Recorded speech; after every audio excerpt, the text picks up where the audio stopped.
আপনাদের ভোলাতে বিশেষ করে আমাদের আজকে যে ভোলের সাথে আমরা কথা বলেছিলাম, শশীন্দ্র সে বাক প্রতিবন্ধী ঘন্টার উপর যে অত্যাচার করেছে সেটা আমরা কোনোভাবে এটা মেনে নিতে পারছি না। আমাদের নিন্দা জানার ভাষা আমাদের নেই।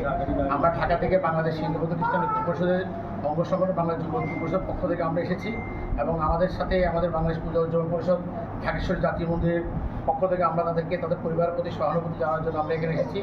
আমরা সরকারের কাছে উদাত্ত আহ্বান জানাবো এবং আইন শৃঙ্খলার প্রতি আমরা উদাত্ত আহ্বান জানাবো যেন এরকম যেন একটা ঘটনা যেন আর বাংলাদেশের কোথাও যেন না ঘটে, সেটা হিন্দু হোক, মুসলমান হোক, বৌদ্ধ খ্রিস্টান হোক। কারণ আমরা দেখেছি গত কিছুদিন আগে ভোলাতে ঘটনা ঘটছে, এর কিছুদিন পরে নরসিংদীতে এক বাবা তার মেয়েকে ধর্ষণের বিচার চাওয়ার কারণে সে মেয়েকে দিনে দুপুরে তাকে হত্যা করা হয়েছে। এভাবে যদি চলতে থাকে তাহলে বাংলাদেশের কোনো পরিবারের কোনো মেয়ে, কোনো মা ঘর থেকে বেরোবে না।